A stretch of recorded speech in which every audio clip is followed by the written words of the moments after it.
oo nagu sameeyay ninkaas kama aysan ahayneedo ee waa wax mar hore oo soo qorsheeyay siila waa tor waa aygi xuma ee aan u maleynayna inuu dhintay ma uusan dhiman ilaa iyo hadda ee wuxuu u soo laabtay inuu naga aargudsado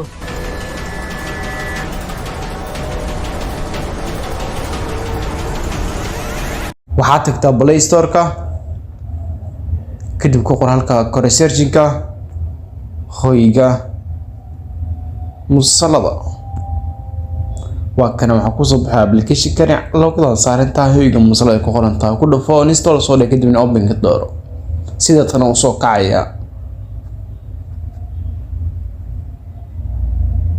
halkan ka daawanaysaa musal walba Allah musalka rabto kuna soo dhawaaw Performance TV